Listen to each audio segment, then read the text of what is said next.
Welcome to Next Economy Now. The goal of this podcast series is to highlight the leaders who are taking a regenerative, bioregional, equitable, democratic, racially just, and whole systems approach to creating the new economy. Hi, I'm Kevin Bayuk, a partner and worker owner at Lyft Economy. My guest today is Denise Hearn. Denise Hearn is a writer, applied researcher, and advisor focused on how economic power and paradigms shape our world. She advises governments, financial institutions, companies, and nonprofits on antitrust, economic policy, and new economic thinking. She's currently a resident senior fellow at the Columbia Center on Sustainable Investment, a joint center of Columbia University Law School and Columbia Climate School.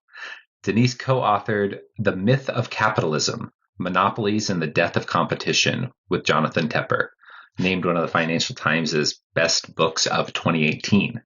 She is also the 2024 McGill University Max Bell School of Public Policy lecturer.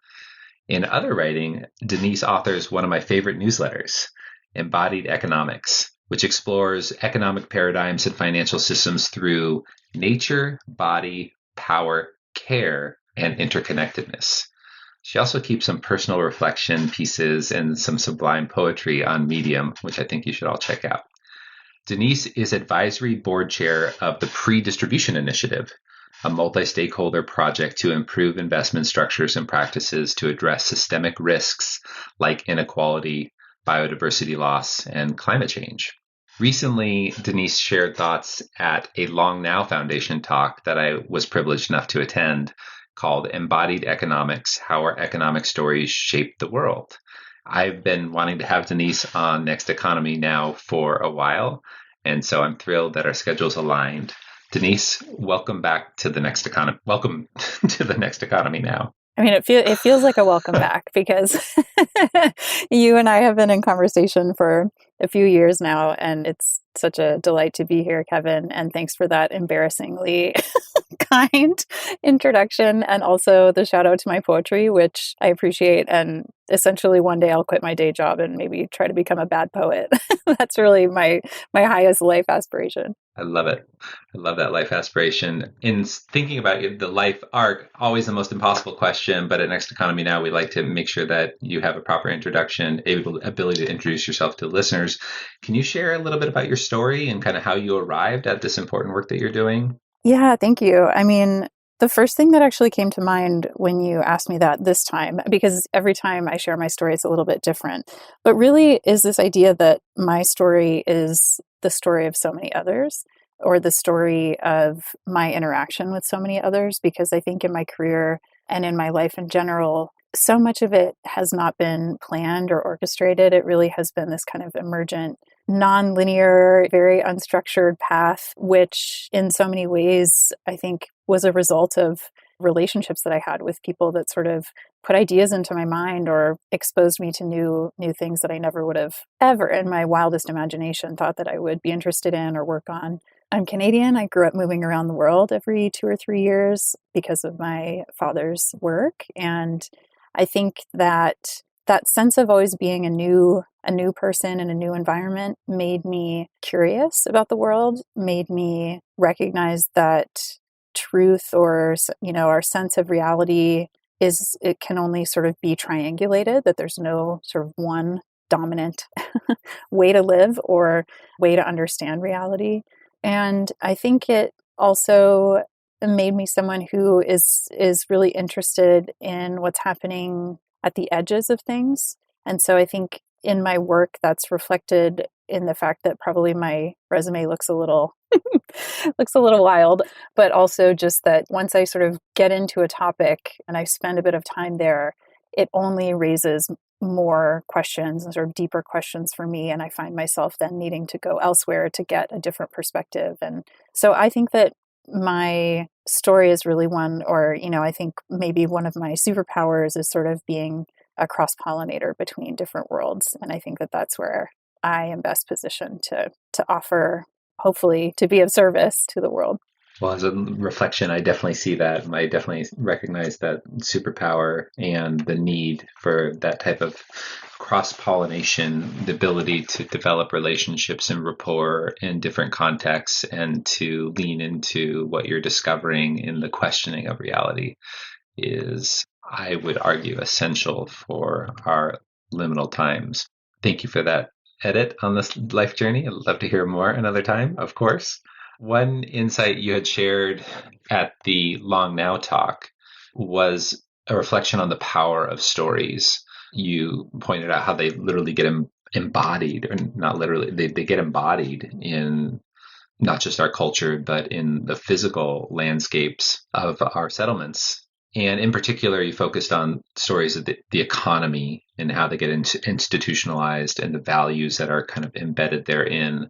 Can you share a little bit of what you see as the stories and values that animate the business as usual economy, our current economy?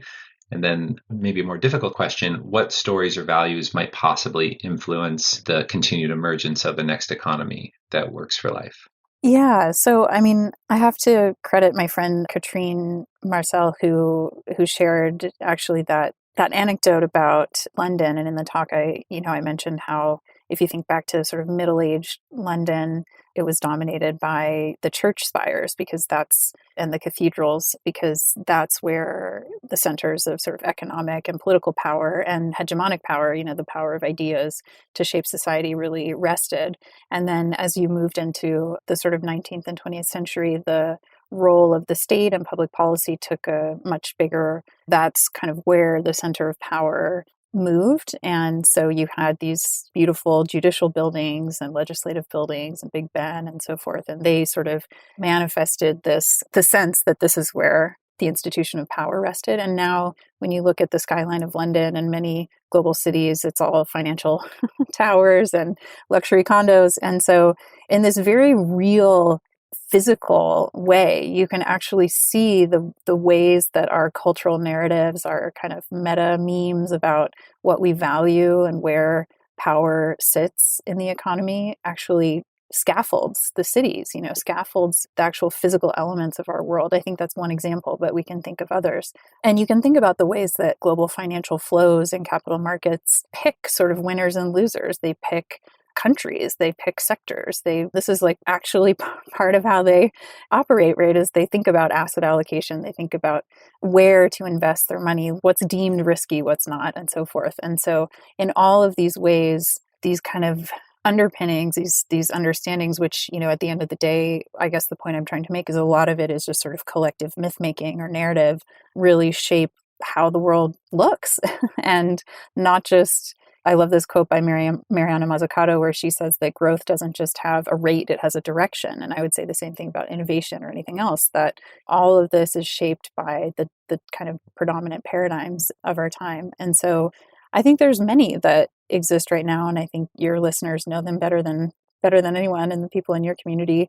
Obviously, the sort of perpetual growth narrative. I think efficiency is a big one that I talked about in the talk, which really, I think kind of starting in the 1970s and 1980s became this idealized kind of version of what free markets could give us, which was really highly efficient systems that lowered prices for consumers or lowered the price of goods for us. And in the area that I focus in antitrust, that is actually written into the law in some cases. So as an example, in Canada, where I'm from, the legislation used to say essentially that companies could merge and get as big as they wanted, or they could act in anti-competitive ways or illegal ways, as long as they said that it was going to increase efficiency. And the way that they measured efficiency is this theoretically going to lower prices for consumers? And the logic is, okay, two companies merge, and all of a sudden there's these efficiency gains. They're going to have cost savings, and they're going to pass those cost savings on to consumers by way of lower prices. And there's so many problems with this. And the biggest one is that that's not how the world works. And actually, if you go back and you analyze, there's a great academic in the US named John Kwaka who did this, and he looked at 3,000 mergers in the US and did a post-analysis on them and found that in 95% of cases where you had mergers that resulted in 6 or fewer competitors, significant competitors in one industry, prices rose 95% of the time after mergers because obviously companies have pricing power at that point. They have more market power and they can utilize that to set higher prices. They become price makers instead of price takers. So that's one problem with it. But the idea, though, is that this notion of efficiency, it's just a notion, right? I mean, obviously we like efficiency. It's broadly a good thing, but it also is contrasted against resiliency. And the more efficiency you have in some cases, the less resiliency you have in systems too. And we're starting now to sort of, I think, recognize those trade-offs more in global systems. Policymakers now understand that. But again, in the case of antitrust law, you had it actually written into the law that this was a way that you could sort of get away with illegal behavior. Thankfully, that's changing. Canada actually just in December rewrote the legislation and took out the efficiencies defense, which is really big. But so that's just one sort of tangible example of how this notion or story of efficiency actually works its way through the system and actually gets codified in law, it gets codified in case law, and it sort of becomes a goal of how the system orients and operates that effectively is a way of sort of preserving power and preserving the power of the most dominant firms in this case. It's a great example. And it might also give us, even in that example, contrasting from the business as usual orientation around efficiency and how it's been encoded. You mentioned that efficiency, we can see it in the way ecosystems work, where there is, say, centralization or economies of scale is kind of the economic language for some forms of efficiency, that we remove redundancy and therefore resilience to be able to weather catastrophe or unforeseen events or pandemics or whatever the case may be. And so one value that might animate the changing of the narrative that could animate the continued emergence of the next economy is actually valuing resiliency, actually voluntarily acknowledging that redundancy has something that we might want rather than just sacrificing redundancy for a resilience for efficiency. And that also might be implicated in the same way efficiency reifies concentration of power. Would resilience or redundancy actually provide opportunities for distributing, decentralizing controls of power? That's a great example. Yeah, no, definitely. And I mean, I think you can also see it. You see that those trade-offs across all kinds of different sectors, whether it's agriculture with monocropping, where of course now people are recognizing that the drive for efficiency actually made us much more susceptible to crop-related illnesses or whatever, the superbugs and all these kinds of things. And where, and it is the same with our own bodies, the kind of redundancies that we have make us ultimately more resilient. So I think there's a lot of conversation now with kind of industrial policy, the idea that states, I think that we've really moved on from this neoliberal frame that markets solve all problems. I think most everyone realizes that's a bygone era and a paradigm which is no longer fit for purpose. And so even conservative think tanks, like there's one in DC that says essentially that they've won the battle on neoliberal kind of policy making, but now they need to translate that into organizing and helping more people understand the correct role of the state, essentially. So I think you are seeing that shift where things that were previously unthinkable or areas of scholarship like industrial policy had kind of fallen by the wayside for the last 40 years. Now there's a big resurgence and people saying, okay, how do we use the resources of the state, of federal government to actually direct the course of whether it's the climate transition or the just transition of different ways. I think that's really interesting. And this notion of resiliency and sort of bringing manufacturing capacity back to the US in ways that we had offshored and things like that, you're seeing this resurgence of the idea that we need to consider more than just a race to the bottom for low labor costs or the most efficient production elsewhere and things like that. So I do think that it is changing. I mean, is it always motivated or animated by the same things that you and I care about? No, not necessarily. But I do think that there's a big shift underway there. Yeah. I think it's possible that there are paradigmatic kind of limits to the business as usual trajectory. A lot of concentration and efficiency, economies of scale were achievable with an artificially low cost of fossil fuel energy extraction. And we're starting to see the limits of that. And I know there's arguments that a multi-continent supply chain was a Bretton Woods kind of response to a more peaceful society. If there's economic entanglement amongst different regions, that makes kinetic warfare more difficult. And maybe there's some truth to that, but this idea of right sizing for local self-reliance and bioregional kind of economy, whatever the motivation, there's multiple. I guess the insight there is there's multiple motivations that could be potentially leveraged to create more both policy and action and find that role of the state, as the state might need to be reconfigured for an economy that works for all. And that actually brings me to, you bring up power a lot in your work, and the power in this concentration in the name of efficiency as an example of how stories get embedded. We see power, and you've made some also very interesting kind of analysis of power and profit. And I wonder if there's anything you want to say about either power or the paradigms of profit, if there's more that you want to add there, kind of jumping off from the analysis on efficiency in stories. Yeah, absolutely. I mean, so yeah, a lot of my work the last number of years has focused on market concentration, industry concentration, how firms merge. And then, I mean, where it all started was I was working for this London-based macroeconomic research firm that sold its research to institutional investors to try to help them figure out how markets are going to, basically offer predictions, about how markets are going to act and behave. And we had this leading indicator that was supposed to give a prediction on where wages would go. And investors care about wages, obviously, because they're one of the most significant parts that eat into corporate profit margins.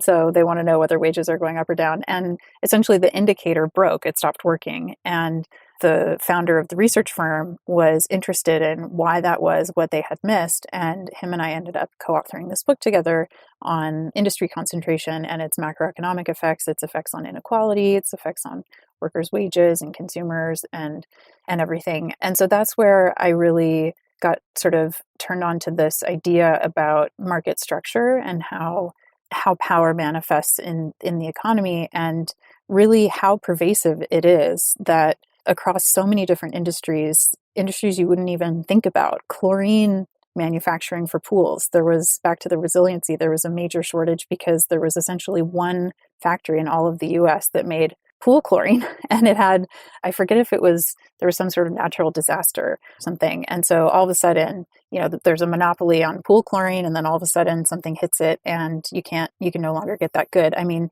funeral services, mobile home parks, every corner of the economy is at risk of having investment-driven consolidation. And as you mentioned, there are some instances in which economies of scale are a good thing, and they provide us with they provide us good things. But in many instances, the aggregation of market power is a tool to be used against stakeholders. So as a tool to lower workers' wages, because if I'm a worker, how do I bargain against a monopolist, especially if I don't have union organizing power? If I'm a consumer and I don't have an option to switch from Delta to American because Delta controls 70% of the flights that operate out of the hub where I live, then I don't really have a choice if I want to take my business elsewhere, and therefore they can charge me whatever they want. They can nickel and dime me on things, and so on and so forth. If I'm a supplier or I'm an entrepreneur and I want to build a business, and all of a sudden, everyone talks about access to capital being one of the main issues for entrepreneurs, but once you get capitalized, if you're fortunate enough to actually get capitalized, then you have to go compete. And who are you competing with? Often there's some dominant gatekeeper in every industry that's going to make it difficult for you, or you have to advertise on Facebook, which has a monopoly on the advertising market with Google, or so you're reliant on the fundamental infrastructure of these dominant firms. And what we essentially argue is that now we're in a situation where the economy actually has all these de facto private regulators who are setting the terms and norms of markets. And that's just something that we have to contend with, is this concentrated private power, how it influences democracy, how it influences every aspect of our lives in different ways. So, I mean, that's been the focus of my work. I've done research on private equity roll-ups. I've done research on sort of ESG and stakeholder capitalism and how they fail to account for concentrated corporate power. So that's my sort of day-to-day research. And I think the further I've gone into it, it's caused me then to ask, well, what does it actually look like to deconcentrate power in the economy, which I know is a fundamental question for you and this community too. And I think there are many different tools to do that. I have continued to focus on the role of, at this point, sort of regulatory action with the antitrust enforcers and agencies at the federal level and at the state level in the US, just because there's kind of there's a window of opportunity and political opportunity to do something interesting now under the Biden administration. And so I wanted to be part of that movement, even though I really recognize its supreme limitations and its inability in many ways to deal with, these big questions, and that it's sort of one component of a broad set of tools that we need to come together to actually disperse power in the economy. But maybe I'll just stop there, and I'm happy to talk about the profit part after. But that's been sort of the core focus of my research the last number of years. Thank you. I want to highlight that last piece of how I don't know what the right terminology is, like balance, cynicism, or realism. I hear you acknowledging the potential limitations. I could easily imagine some Next Economy Now listeners who are maybe in the trap of the kind of a cynical trap of, they might have mistaken when you were talking about private regulators, they might have been thinking that you're referring to the state because of the nature of the influence or capture of a lot of the regulatory apparatus by concentrated corporate power or conglomerates, too big to failism and all that. Yeah. But what you're pointing out of this window of opportunity in the Biden administration, what I noticed in your talk is that it's not been a story of antitrust being always captured and inept. There actually, if you take a longer view, which I didn't know about until you shared that there's actually been moments of time where the interpretation of these stories, again, back to the embodied nature of these stories, actually results in the potential for more distribution of power or decentralization or better social welfare outcomes rather than just this kind of hyperfixation on efficiency or consumer welfare, which is actually not benefiting the populace. And so you highlight, if you take a longitudinal view, there are windows of opportunity, and we don't have to give up on the state or the regulatory apparatus. And what I heard you say is we can contextualize it as a piece of the puzzle or a tool in the toolbox. But I think it's so important because I can forget it. I can forget, just throw out my arms out of the state and forget it. It's already captured. No, why should I even bother?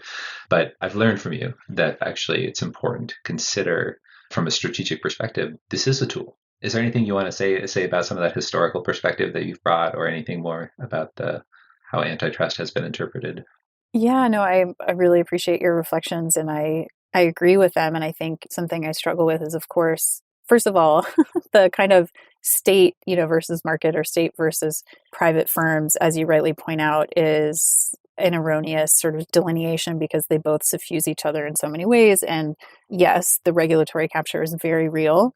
But I think part of the problem is that now private firms, with GDP larger than some nation states and the ability to sort of exist totally outside of any one nation's ability to properly regulate them, it's like, where do you get something with enough power and countervailing power to actually try to rein in the worst excesses of these types of firm behaviors? And at this point, the only thing we have is the regulatory apparatus and the legal apparatus of the state. And so if you're not willing to use that tool, it's sort of like you're going to miss it when it's gone. You know what I mean? Because right now we don't have legitimate alternatives at this point. I think that we will eventually, but yeah, I mean, I think when you look back into the history of antitrust law, it was a body of law that emerged during the Gilded Age when you had Rockefeller and JP Morgan and the robber barons who had concentrated an enormous economic and political power. And it was a direct challenge to say that private institutions and private individuals should not control democracy, and that we needed a set of tools to actually hold concentrated corporate power to account. And that is what the antitrust laws are about. They were effective, I think, in many regards once the agencies got built out, and there was actually, a strong enforcement regime up until about the 1960s. And then in the 70s and 80s, that's when you see the drop off and this kind of orientation away from concentrating on power and towards this consumer welfare and efficiencies kind of frame of antitrust law. And it didn't matter whether you had Republicans or Democrats in office. Essentially, the antitrust laws became kind of dormant and they weren't enforced. And one example is that the large tech firms, Facebook, Amazon, Google, Apple, acquired hundreds, I think it was like over 600 companies in the course of a decade, and not one single merger or acquisition was blocked by the antitrust agencies, which their whole remit is to evaluate mergers and potentially block ones that they think are anti-competitive. So you can see that when we didn't have this operating to the level that it should, that power concentrated across a whole number of industries, and now we're dealing with the consequences of that. But there was a small group of people, including, many of the folks who are now at the agency. So Lena Khan, who runs the FTC, Jonathan Cantor, who runs the Department of Justice, and Tim Wu went to the White House, and they basically kicked off this sort of revolution in antitrust. And a lot of scholars and thinkers and academics and others, of course, and public policy advocates were part of this to really say that we needed to revive antitrust enforcement. And now the agencies are kind of on fire, like they're suing anyone and everyone. And they're really putting firms on notice, right? They've strengthened their merger regimes. They've taken on private equity. They've said that you can't non-competes they want to ban them across the economy for workers. They've done a lot on worker power. So they're really taking a strong role. And of course, they're getting tremendous pushback in all kinds of ways. But this is the thing, is that I think it's really difficult. I was just reading yesterday about the airlines as an example, where they, were deregulated in the 1980s, and regulated airlines had problems, right? But deregulated airlines had way worse problems.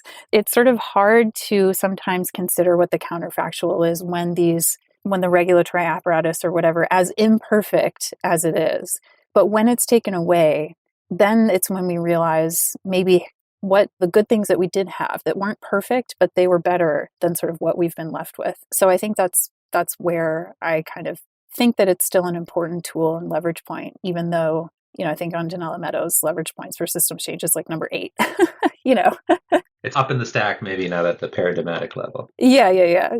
You brought up the robber barons, and kind of now we have, I don't know for sure, 3,000 or so billionaires in the world, and those who are involved in industry today, not just investment, but there is this kind of question of like profit taking and wealth creation through how profit is actually defined. And amongst of the many things in your work that I think are very eye-opening and important is actually to acknowledge that there's a paradigm of how profit is defined, and it's not been the same. It's an evolving landscape. I'm wondering if you could say a few things about the profit paradigm we're in, and then provocatively, if you have thoughts about like how do we get out of our current orientation, or what's next for profit? That's an unfair question probably, but if you want to just tell us like about the paradigms, that'd be helpful. I'll try to answer your first question and then probably ignore your second question. No. So, I got interested in this because I actually saw on someone's LinkedIn the phrase, this was their description, which was people plus planet plus profit equals impact. And it was sort of emblematic of, a lot of the stakeholder capitalism, ESG, even impact investing frameworks that propose this win-win narrative around you can have your positive impact and you can also don't have to sacrifice return, essentially. And I started getting really interested in this notion of like, what is profit actually? And the fact that it's so uninterrogated as a concept, especially by the kind of impact finance community. And I found a phenomenal paper by an academic at the University of Chicago named Jonathan Levy, who it's called Accounting for Profit and the History of Capital. And what he helped me realize was that the notion of profit is very new in human commercial time. So the way that we think about and even calculate profit today looks very, very different than it did even 50 years ago or 100 years ago or 150 years ago. And so when you think about it in those terms, it really is a new story. And so I sort of took his work and then I combined it with other readings and other things that I had learned. And I'm really a fan also of David Graeber's work. In the First 5,000 Years is one of his books. And what he says is that actually for most of human history, humans have been told that they're debtors, right? And we use sort of debt ledgers for accounting. And when you think back to the first global monopolists, which were the colonizers, the first mega corporations, the British East India Company and the Dutch East India Company, they were given their license to operate by the state, and they were told to sort of go out and amass and steal land and tradable goods like critical minerals or spices or whatever, and that they were interested in sort of political and militaristic power, and that the goal was to expand the empire. It wasn't sort of profit as we think about it today. They were all about wealth extraction and dominion. And then when you kind of fast forward to the mid-19th century in the US, so before sort of 1850, this was the era of independent businesses and small manufacturing firms and things like that. And what I found really interesting that Levy says is that the US government actually surveyed a bunch of manufacturing firms in the 1830s and asked them what their rate of profit was.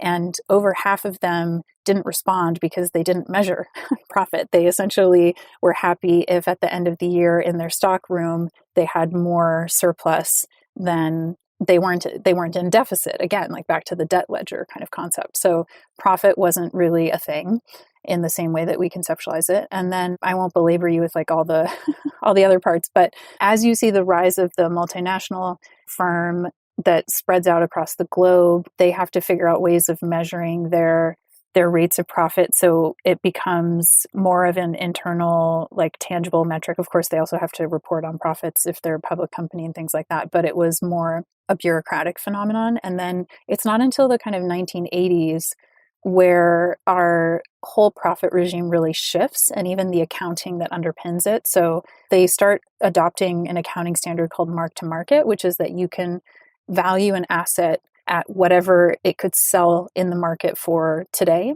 And so it's this very like liquid kind of form of accounting or fair value accounting. And as the rise of financialization with firms where they now often don't even have to invest in growing their core business, but the example I use is Bitcoin, made more money selling Tesla made more money selling Bitcoin and carbon credits than it did selling cars. So companies now become investment companies, and they have all these forms of financialized assets that they can use on their balance sheet. It becomes all this sort of complicated accounting. And that is how we now conceptualize profit and record profit. It's very different than it was even in the 1960s and the 1950s when you had the big auto manufacturers and things like that. So, and now as well with the rise of intangible value and kind of patent moating and the Magnificent Seven, who basically dominated the S&P this year while all the rest of the 493 companies were basically flat, but the Magnificent Seven earned, tremendous amounts. And that's the whole reason why the stock market is going up. So these notions of profit really at the end of the day, again, I think are stories, and they're all of these very human decisions about how to account for value. And it makes me a bit nervous because, when you said like, what are new forms of accounting for profit? There's these movements like, oh, we need multi-capital frameworks. And now there's like natural assets and we're going to value nature in this way. We're going to put it on the balance sheet and we're going to make it visible to financial systems and economic systems. And I definitely understand why people want to do that and the kind of notion for trying to make visible what was previously invisible or undervalued or not valued at all. But I think there's a danger that these can so easily become then co-opted by the kind of, again, power dynamics that are so pervasive in markets where it ends up just being a tool to kind of moat different forms of value. So that, I guess, is what I was trying to get at with my profit notion, is that even the paradigms of profit really shape the direction of how markets, capitalistic markets operate. And I think there is the possibility to reshape them in ways that are more beneficial for the human and non-human world. But I think it is difficult within systems that do become sort of very entrenched and then have all the legal apparatus that supports them. But on the other hand, I think climate change and sort of like how much chaos it's causing financial markets and insurers and everything else, I think really provides an opportunity for people to rethink some of this and recognize that the paradigms that have guided us in the past are no longer fit for purpose. And actually, if we don't upgrade them, there will come a point where things really hit the wall in very real ways. And even with monetary policy, you see that too. So I think that times are changing, but I don't know that I can venture a guess as to, exactly how to orient our profit paradigms in a way that would be more beneficial. But I do hope that we can. So well put. Prophetic even to mix homonyms or whatever. But this profit paradigm, I agree, is actually antithetical to a livable future, the one we're embedded in. And the imminent and present catastrophes and impacts of climate change, biodiversity loss, etc., provide I think, existential motivation to redefine profit. What you share makes it more possible to me that profit actually has been redefined before multiple times. So anybody who's listening to this is like, oh, story work or narrative work, is it really important? I mean, I would advocate that it's critical or essential to navigating towards the next economy. And how we get to indigenous notions of enoughness and redefine profit, I'm not sure, but I'd love to have you back another time, Denise, to maybe explore some of that and other topics that you're working on. I really am grateful for your time today. I'm grateful for your work and all the important it's an uncovering, a discovery. You're sharing your perspective is bridging and doing that work of cross-pollination, like you're saying. And I think it's very important. And there's not many voices that have walked in the worlds that you're able to walk in and do that discovery and that uncovering. So again, very grateful. I'm grateful. Next Economy Now is grateful. Lift Economy is grateful to you.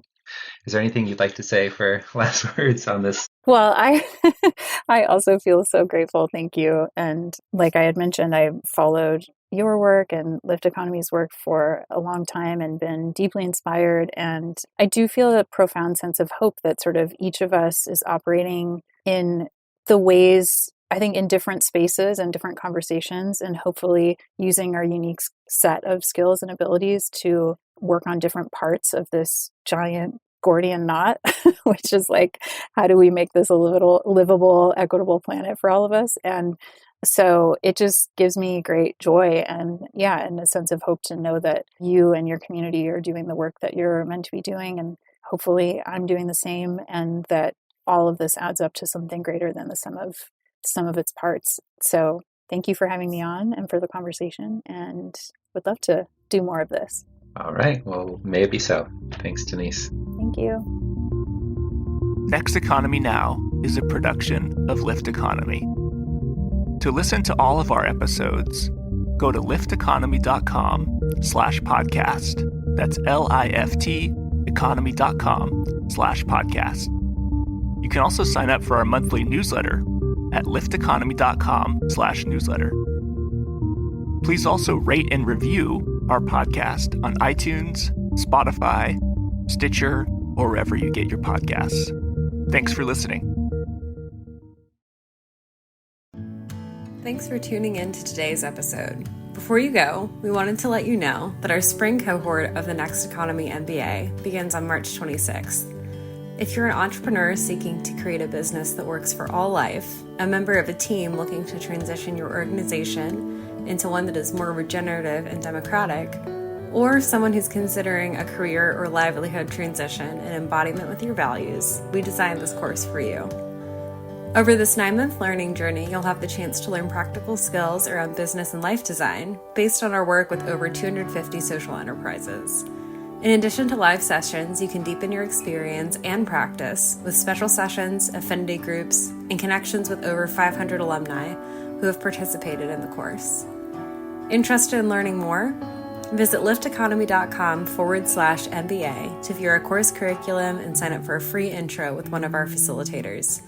If you're ready to sign up, you can use the code PODCASTMBA to save 10% on tuition. We hope you'll join us.